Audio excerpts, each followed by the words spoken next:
दोस्तों, आपने मेरे चैनल को अभी तक सब्सक्राइब नहीं किए तो सब्सक्राइब करें, बेल आइकन को प्रेस करें और लाइक करें, क्योंकि मैं आपके लिए इस तरह का यूनिक क्वालिटी का वीडियो लाता रहता हूँ। हेलो दोस्तों, नमस्कार। मेरा नाम है कौशिक और मैं इस वीडियो में आपको बताऊंगा कि कैसे आप प्रश्नावली 2.2 को हल कर सकते हैं। तो देखते रहिए। अब इसमें देखिए, यहाँ पे जो प्रश्नावली 2.2 है, इसमें घातांक से रिलेटेड गणित है। इससे पहले मैं आपको बताया था कि ये जो 10 फार्मूला है, इन 10 फार्मूला को अगर आप याद कर लेते हैं तो घातांक का कोई भी क्वेश्चन को आप आसानी से हल कर सकते हैं। तो यहाँ पे आपके बुक में देखिए, जो पहला एक क्वेश्चन दिया गया है, निम्न को सरल कीजिए। और आपका जो क्वेश्चन है वो है इस प्रकार से। मैं ये नंबर क्वेश्चन आपको बना के दिखाता हूँ।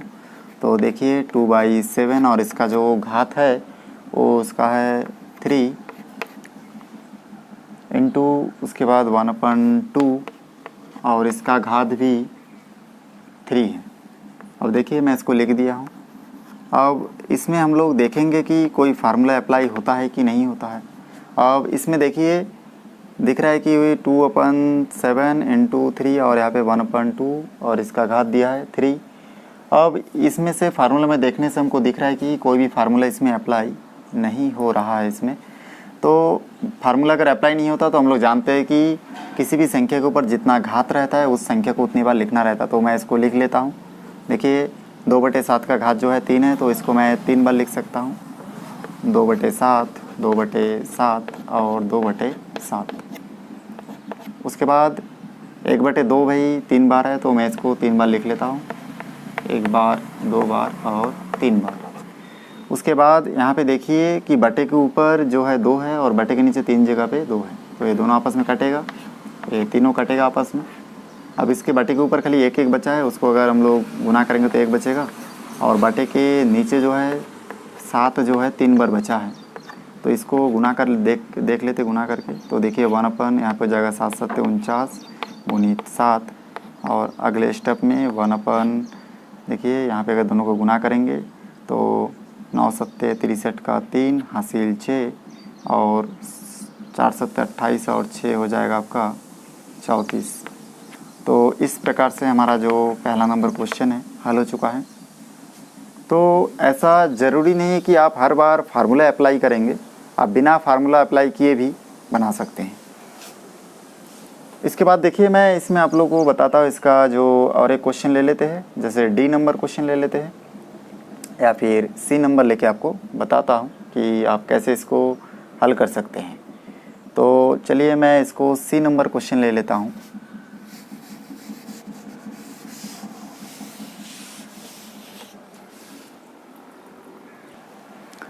तो देखिए यहाँ पे सी नंबर क्वेश्चन मैं एक बार इसको हल लिखने के बाद नोट कर लेता हूँ।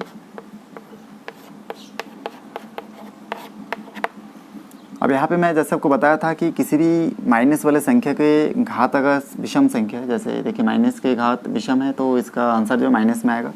तो मतलब ये माइनस यहाँ से नहीं हटेगा, ये माइनस यहाँ पे रहेगा और 5 का घात 3 आएगा। तो ब्रैकेट हटा दूंगा क्योंकि मैं इसको सॉल्व कर लिया हूँ। मेरे को पता है कि माइनस वाला संख्या के ऊपर घात अगर विषम है तो माइनस चिन्ह रहेगा, इसलिए ब्रैकेट हटा दिया हूँ। उसके बाद देखिए भाग का निशान रहेगा और फिर हम लोग इसमें देखेंगे कि ये जो -1/5 है, इसका जो घात है वो 2 है, मतलब सम संख्या है, इसलिए ये माइनस यहाँ से हट जाएगा। तो यहाँ पे खाली बचा रहेगा 1/5 और इसका जो घात रहेगा वो 2। उसके बाद फिर मैं यहाँ पे देखूँगा कि ये जो दोनों संख्या है ये एक दूसरे से अलग है, क्योंकि इसका जो घात है ये देखिए यहाँ पे जो घात है वो 3 है और ये बटे के रूप में नहीं है, और यहाँ पे 5 के ऊपर 1 है, मतलब बटे के रूप में है। और ये दोनों संख्या जब एक जैसा होगा तभी हम लोग भाग का जो फार्मूला है उसको अप्लाई कर पाएंगे, जैसे आपको यहाँ पे चौथा नंबर सूत्र में दिख रहा होगा। तो यहाँ पे दोनों को एक करने के लिए या तो मैं इसको चेंज करूँ या फिर इसको चेंज करूँ। अब देखिए 1/5 को खाली 5 के रूप में चेंज करने के लिए इस 1 को 5 के नीचे लाना पड़ेगा। तो हम लोग जानते हैं किसी भी संख्या के नीचे कुछ नहीं, मतलब 1 रहेगा। तो मैं इस 5 को ऊपर ले जाने के लिए इसका जो 8वां नंबर फार्मूला है उसको अप्लाई करूँगा। तो देखिए जब मैं हर को अंश में और अंश को हर में ले आऊँगा तो इसका जो घात है वो अगर प्लस में है तो माइनस हो जाएगा और माइनस में है तो प्लस हो जाएगा। तो यहाँ पे मैं इसको देखिए अप्लाई कर लेता हूँ।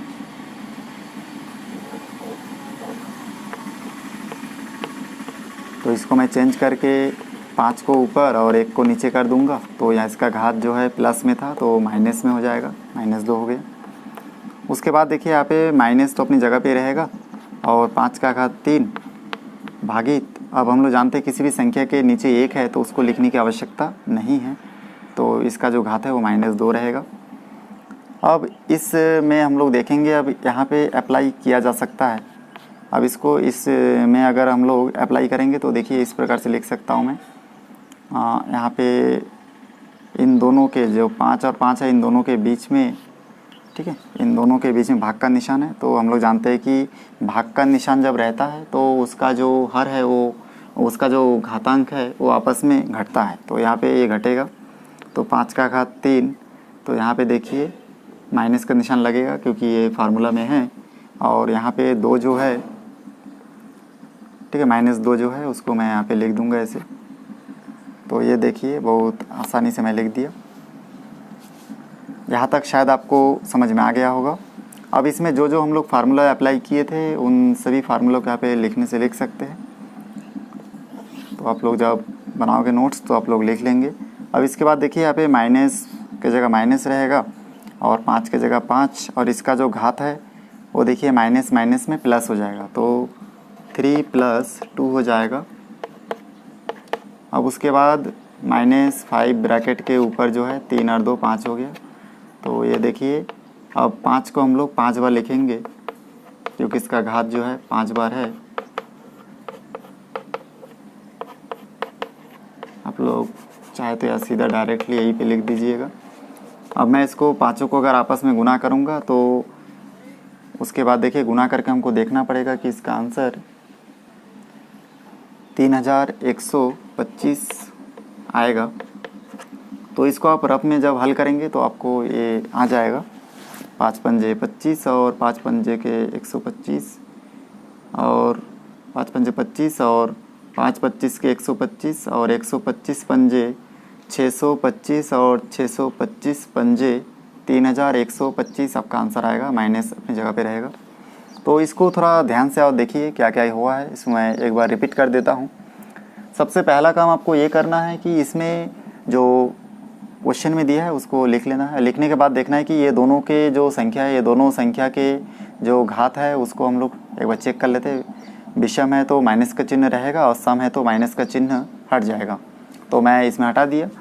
उसके बाद इसमें तीसरा नंबर जो लाइनिंग है इसमें मैं क्या करूँगा कि दोनों को आपस में भाग करने के लिए दोनों संख्या एक जैसा होना चाहिए, तभी मैं ये जो चौथा नंबर फार्मूला है भाग का इसको अप्लाई कर पाऊँगा। इसलिए मैं इन दोनों को एक समान करने के लिए पहला वाला को बटे के रूप में ना चेंज करके मैं सेकंड वाला को जो बटे के रूप में है ऊपर 1 है तो इसको चेंज करके इसमें मैं 8वां नंबर जो फार्मूला है उसको अप्लाई कर दूंगा, जिसमें ये होता है कि अगर हम लोग अंश और हर को आपस में पलट दे तो उसका जो घात है वो घात प्लस में रहेगा तो माइनस हो जाएगा, माइनस में रहेगा तो प्लस हो जाएगा। तो देखिए 5 को मैं ऊपर ले गया और 1 को नीचे आ ले गया यहाँ पे, तो इसका जो घात है वो माइनस में चेंज हो गया है। अब उसके बाद हम लोग जानते हैं किसी भी संख्या के नीचे बटे में 1 है तो उसको लिखने की आवश्यकता नहीं है, इसलिए मैं नहीं लिखा। अब इसका जो घातांक है उसको मैं लिख दिया। अब ये दोनों संख्या देखिए भाग इनके जो माइनस है इस माइनस को मैं बाहर कर दिया हूँ। आप चाहे तो यहाँ पे भी ऐसे ब्रैकेट लगा के लिख सकते हैं। अब माइनस तो बाहर हो चुका है, जो 1 बचा था। अब इसमें जो भाग का निशान है, अब इस भाग के निशान को अप्लाई करने के लिए हम लोग ये चौथा नंबर फार्मूला अप्लाई किए इसमें। तो ये दोनों 5 मिलके एक बार 5 हो गया और दोनों का जो घात था वो घात आपस में माइनस हो चुका है। तो देखिए ये 3 आपका 3, और क्योंकि फार्मूला है कि माइनस लगना है तो माइनस का उसका माइनस, और ये जो दूसरा घात है इसके ऊपर -2 है तो उसको लिख दिया। अब ये माइनस और माइनस हो गया प्लस, तो ये देखिए 3 + 2 हो गया, और -5 जैसे था वैसे लिख दिया हूँ। उसके बाद ये दोनों को आपस में जोड़ेंगे तो 5 आएगा, क्योंकि 5 का जो घात है वो 5 है, इसलिए इसको अगर 5 बार मैं गुना करूँगा तो यहाँ पे आ जाएगा 3125। तो ये हमारा आंसर जो है आसानी से मिल चुका है। तो आप भी इसको 1-2 बार रिपीट कीजिए इस वीडियो को और खुद प्रैक्टिस कीजिए तो निश्चित रूप से बन जाएगा। इसके बाद मैं आपको इसका जो दूसरा नंबर प्रश्न घात के रूप में व्यक्त कीजिए को बताऊंगा। तो इसमें देख सकते हैं आप कि जो पहला इसमें ए नंबर क्वेश्चन है वो है आपका -25 और यहाँ पे लिखा हुआ है 49। तो देखिए इसको कैसे हल करते हैं। इसके लिए सबसे पहले मैं यहाँ पे हल लिखूँगा और उसके बाद इसको चेंज करने के लिए बचपन में आप इससे नीचे वाले क्लास में 5वीं में 6वीं में और 7वीं में लसा निकालना सीखे होंगे, तो उसका अप्लाई यहाँ पे करना है। तो सबसे पहले क्वेश्चन लिख लेता हूँ। अब देखिए रफ में मैं हल कर रहा हूँ। यहाँ पे 25 का लसा निकालूंगा तो जानते 5 से भाग देंगे तो 5 पंजे 25 और 5 एकम 5। तो ये देखिए 25 तोड़ के जो टूट के कितना हो गया 5 × 5। तो हम लोग 25 के जगह पे इसको लिख सकते हैं। तो मैं यहाँ पे लिख दूंगा माइनस और लिख सकता हूँ 5 × 5। उसी प्रकार से मैं अगर 49 को भी लसा निकालूँ तो हो जाएगा 7 × 7 49 7 एकम 7। तो यहाँ पे देखिए 7 × 7 प्राप्त हुआ हमको, तो यहाँ पे लिख दूंगा 7 × 7। ये मैं रफ़ किया हूँ, आप भी अपने कापी में रफ़ करके हल कर सकते हैं। अब उसके बाद देखिए यहाँ पे जान गया कि 5 जो है 2 बार है, तो इसके लिए मैं 5 का घात 2 लिख सकता हूँ। और फिर बटे दे के 7 भी 2 बार है तो 7 का घात भी 2 लिख सकता हूँ। इसको चाहूँ तो मैं ऐसे भी लिख सकता हूँ, माइनस अपनी जगह पे रहेगा। और देखिए मैं 5 और 7 के दोनों के घात को एक साथ ब्रैकेट लगा के एक साथ भी लिख सकता हूँ। तो आप अगर यहाँ तक सॉल्व करते हैं तो भी आपका आंसर सही होगा, और यहाँ तक सॉल्व कर लेते हैं तो भी आपका आंसर सही होगा। दोनों में से आप किस स्टेप तक आप खुद सॉल्व कर सकते हैं वो स्टेप्स तक आप खुद सॉल्व कीजिए। अब इसके बाद मैं इसमें और एक क्वेश्चन आपको लेके बताता हूँ। जैसे इसमें दूसरा नंबर क्वेश्चन दिया है 27 और 125। इसका जो बी नंबर क्वेश्चन है उसको लेके आपको मैं यहाँ पे बताता हूँ।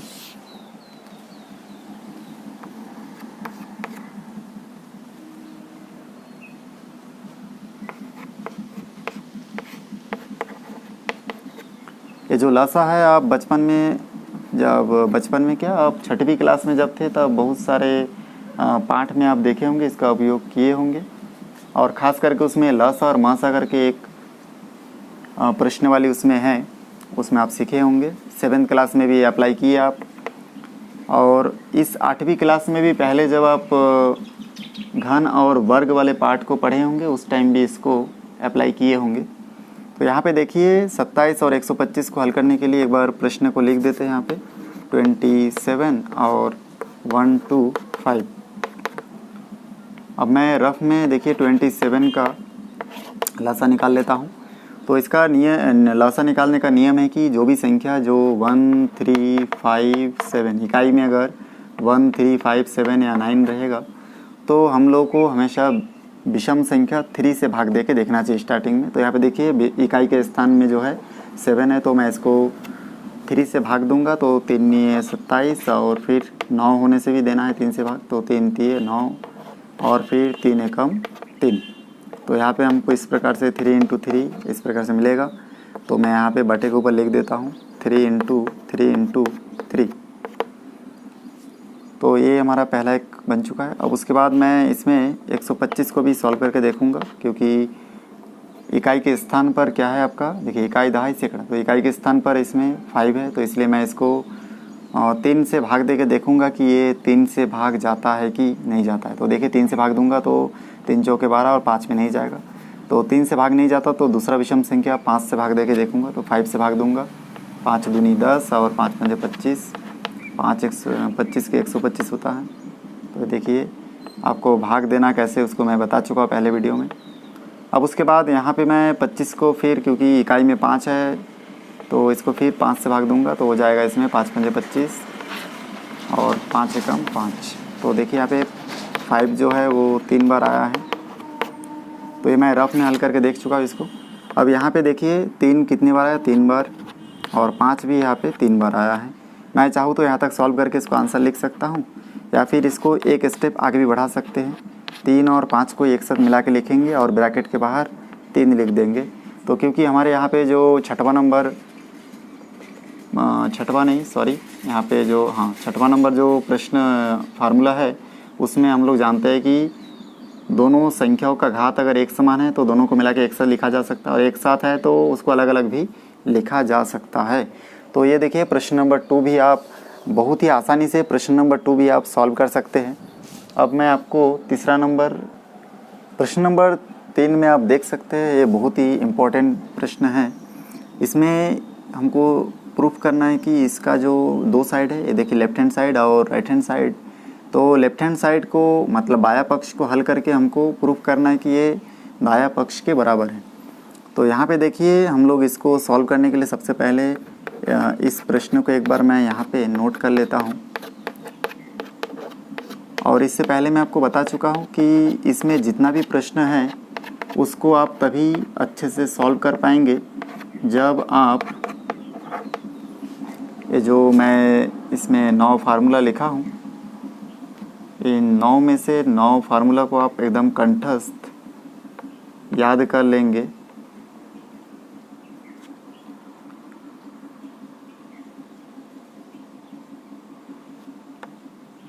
जब इन 9 फार्मूला को आप कंठस्थ याद कर लेंगे तो आसानी से आप इस घातांक वाले पार्ट के किसी भी प्रश्न को सॉल्व कर सकते हैं। अब यहाँ पे मैं प्रश्न को देखिए नोट कर लिया हूँ। अब देखते हैं कि ये देखिए दोनों संख्या के बीच में गुणा का निशान है और माइनस का निशान है, तो हम लोग इसको घटा नहीं सकते क्योंकि ऐसा कुछ फार्मूला इसमें है नहीं। अब इन दोनों संख्याओं के बीच में गुणा का निशान है, लेकिन इन दोनों संख्याओं को आपस में हम लोग इन दोनों संख्याओं में फार्मूला हम तभी ऐड कर सकते हैं और इसको तभी गुणा के रूप में लिख के हम लोग इसको सॉल्व कर सकते हैं जब ये दोनों संख्या एक जैसा हो। लेकिन ये दोनों संख्या एक जैसा नहीं, देख सकते आप 5/7 है और यहाँ पे 7/5 है। मतलब दोनों में से एक को अगर चेंज कर दे, अगर नीचे का जो हर है वो ऊपर चला जाए और ऊपर का अंश नीचे चला आए, तो फिर हम लोग इसको सॉल्व कर सकते हैं क्योंकि दोनों संख्या एक जैसा हो जाएगा। तो इसलिए हम लोग इसमें जो फार्मूला है इसमें 7वां नंबर जो फार्मूला है उसको अप्लाई करेंगे, जिसमें क्या होता है कि ऊपर का संख्या नीचे और नीचे का संख्या ऊपर अगर हम लोग करते हैं तो फिर उसका जो घात है वो प्लस में है तो माइनस हो जाएगा और माइनस में है तो प्लस हो जाएगा। तो चलिए उसको मैं अप्लाई करता हूँ। तो मैं इसमें पहला नंबर जो क्वेश्चन है, पहला नंबर जो संख्या दिया है उसको मैं चेंज नहीं करूँगा, दूसरा नंबर को चेंज कर लेता हूँ। तो दूसरा में 5 को ऊपर और 7 को नीचे करूँगा। तो इस फार्मूला के अनुसार इसके ऊपर का जो घात है वो प्लस में है, इसलिए माइनस में हो जाएगा। फिर माइनस का माइनस, और उसके बाद यहाँ पे भी मैं पहला नंबर इन दोनों में से देखिए यहाँ पे भी दोनों अलग अलग है, तो एक समान करने के लिए 3 को या फिर नीचे आना है या फिर 19 ऊपर जाना है। तो मैं पहला नंबर को चेंज नहीं करूँगा, इसमें दूसरे नंबर जो संख्या है उसको चेंज करके 3 को ऊपर और 19 को नीचे लिखूँगा। तो यहाँ पे जिसका घात है वो प्लस में है तो इसलिए माइनस में हो जाएगा, और अगर ये माइनस में रहता तो यहाँ पे हमको प्लस लिखना पड़ता और बराबर 0 का 0। फिर हम लोग देखिए ये दोनों संख्या एक जैसा हो गया है। अब इन दोनों संख्याओं के बीच में क्योंकि गुना का निशान है तो हम लोग गुना वाला अप्लाई करेंगे, तो इसका जो घात है वो आपस में जुड़ेगा। तो 5/7 दोनों एक समान है इसलिए एक साथ लिखेंगे और इसका घात को आपस में जोड़ देंगे क्योंकि नियम है। तो देखिए जोड़ दिया मैं 7 और -7 को आपस में जोड़ दिया। उसके बाद माइनस और फिर 3/19 दोनों एक समान है इसलिए दोनों को मिला के एक साथ लिखूंगा, जैसे इसमें लिखा हुआ है ए और ए मिलके एक साथ ए लिखे एक बार। तो मैं भी 3/19 को एक बार लिख दिया और इसका जो घात है उसको आपस में जोड़ दूंगा। अब देखिए मैं ये ऐड भी कर चुका हूँ। उसके बाद मैं क्या करूँगा कि इसको आगे थोड़ा सा सॉल्व कर लेता हूँ। तो 7 में 7 घटेगा, देखिए ये प्लस में और ये माइनस में, तो प्लस माइनस में माइनस होगा तो 7 - 7 आ जाएगा यहाँ पे। और यहाँ पे भी इसको सॉल्व करूँ तो इसमें भी आपका आ जाएगा 2 - 2 बराबर 0। अब यहाँ पे देखिए 7 में 7 घटेगा तो 0 बचेगा, और वैसे 3/19 का घात को भी अगर सॉल्व करेंगे तो यहाँ पे भी 0 बचेगा, 2 में 2 घटेगा तो 0 बराबर 0। अब उसके बाद आगे इसको थोड़ा सा सॉल्व करना है। मैं आपको आखिरी जो 9th नंबर फार्मूला उसको बताया था, किसी भी संख्या के ऊपर घात अगर 0 है तो उसका मान 1 आएगा। तो देखिए दोनों संख्या के ऊपर घात जो है 0 है इसीलिए इसका मान 1 आएगा, और दूसरे तरफ का भी मान 1 आएगा, तो इस प्रकार से बराबर 0 का यहाँ पे 0 बचेगा। बराबर के बाद जो 0 है उसको लिख दिया। अब 1 में 1 घटेगा तो 0 बचेगा, और ऑलरेडी राइट हैंड साइड में पहले से 0 था तो 0। तो देखिए दोनों 0 0 एक दूसरे के इक्वल है। तो ये हमारा प्रूफ हो चुका है कि ये जो संख्या है ये संख्या 0 के बराबर है। तो हमारा आंसर आ चुका है। तो आपको समझ में आ गया होगा। इसमें मैं आपको और एक क्वेश्चन बताऊंगा। इसमें देखिए प्रश्न नंबर 3 का बी नंबर क्वेश्चन। अब इसमें आपको क्या करना है कि सबसे पहले तो यहाँ पे इस प्रश्न को एक बार लिख लेना है। तो मैं इसको लिख लेता हूँ।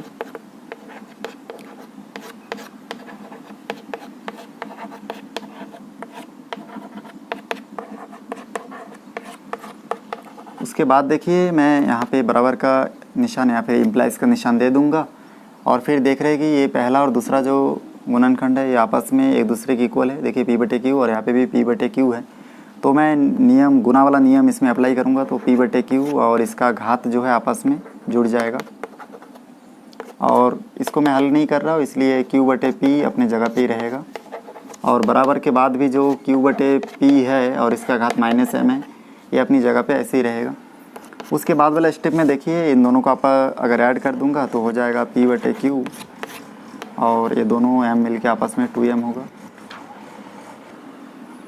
उसके बाद देखिए 2m हो गया। उसके बाद गुना का निशान देंगे और Q/P इसका घात रहेगा m इक्वल टू बराबर के बाद है Q/P और इसका घात रहेगा -m। अब हम लोग देख रहे हैं कि ये दोनों आपस में गुना वाला फार्मूला इसमें तभी अप्लाई कर पाएंगे जब दोनों क्या होगा, ब्रैकेट के अंदर जो संख्या है ये दोनों संख्या एक जैसा रहेगा। लेकिन यहाँ पे एक जैसा नहीं है, इसलिए मैं पहला वाला को चेंज नहीं करूँगा और दूसरा वाला को चेंज कर दूँगा। तो नीचे का जो हर है उसको ऊपर और ऊपर का जो अंश है उसको नीचे कर दूँगा। देखिए Q की जगह P और P की जगह Q कर दूँगा, तो इसका जो घात है वो माइनस में चेंज हो जाएगा। फिर बराबर के बाद जो संख्या उसको लिखूँगा। अब इसके बाद क्या करना है कि यहाँ पे जो देखिए दोनों एक दूसरे के बराबर हो चुका है, तब गुना का नियम अभी यूज़ हम लोग इसमें कर सकते हैं। तो इसमें अगर गुना का जो नियम है उसको अप्लाई करता हूँ तो यहाँ पे हो जाएगा आपका P/Q और इसका घात आपस में जुड़ेगा, तो ये हो जाएगा 2m प्लस -m। तो देखिए पहला का घात 2m है और दूसरा का घात -m है, तो इसलिए दोनों आपको आपस में जोड़ दिया। बराबर के बाद है Q/P और यहाँ पे देखिए आपका हो जाएगा -m, तो ये -m लिख दिया। उसके बाद इसको सॉल्व करूँगा तो हो जाएगा P/Q, और क्योंकि ये माइनस प्लस में माइनस होगा मतलब 2m में से 1m घटेगा, तो खाली इसमें m बचेगा और यहाँ पे बचेगा Q/P, इसका घात बचेगा -m। अब देखिए ये दोनों फिर भी एक दूसरे के इक्वल नहीं है, क्योंकि इसमें Q/P है और इसमें P/Q है, तो इसलिए इसको फिर से चेंज करेंगे। तो Q ऊपर करेंगे और P को अगर नीचे कर देंगे तो फिर इसका जो घात है वो माइनस में आ जाएगा। तब जाके ये जो राइट हैंड साइड में जो दिया था तो ये हम लोग प्रूफ कर चुके हैं। अब ये दोनों एक दूसरे के इक्वल है, तो ये प्रूफ हो चुका है, तो ये आंसर है। तो देखिए हमको इतना सॉल्व करके इतना लाना था, मतलब इतना हल करके इसका आंसर भी इतना के बराबर आना था, तो ये आ चुका है। तो बहुत आसानी से आप लोग इसको हल कर सकते हैं। तो इसके बाद देखिए चौथा नंबर में मैं एक गणित आपको बता देता हूँ, फिर आप लोग उसको आपस में सॉल्व करके देखेंगे, खुद प्रैक्टिस करेंगे तो बना लेंगे। अब मैं इसमें आपको चौथा नंबर बताता हूँ। चौथा का ये नंबर जो क्वेश्चन है, देखिए इतना बराबर ये है तो ये सही है कि गलत है उसको चेक करना है। तो हम लोग इसके चेक करने के लिए कोई एक साइड ले लेते हैं, जैसे कि मैं इसका लेफ़्ट हैंड साइड ले लूँगा और इसको हल करूँगा। देखिए हम लोग जानते हैं कि नियम के अनुसार कोई भी दो संख्या है और उसका घात अगर एक संख्या लिखा हुआ है तो इसको हम लोग अलग अलग करके भी लिख सकते हैं। तो इस नियम के अनुसार इसको भी मैं लिख सकता हूँ -5 का घात 65, और बटे के नीचे इसमें मैं लिख सकता हूँ 4 का घात भी 65। मतलब देखिए इसको मैं हल किया तो इतना आया, जो कि इस बराबर के बाद वाला संख्या के इक्वल है। तो मतलब ये कथन क्या है, सत्य है, ठीक है, या फिर कथन सत्य है या फिर सत्य कथन है, जैसे करके लिख दिया। अब ऐसा आप दूसरा क्वेश्चन को भी सॉल्व करके लिख सकते हैं। तो इसमें मैं जितना फार्मूला बताया उसको याद कीजिए और गणित को आप प्रैक्टिस करके देखिए। अगर सॉल्व नहीं हो तो कमेंट सेक्शन में जाके मेरे को बताइए कि आपको किस गणित में और कौन से प्रश्न में परेशानी आ रहा है। तो फिर मिलते हैं एक नई वीडियो के साथ। धन्यवाद।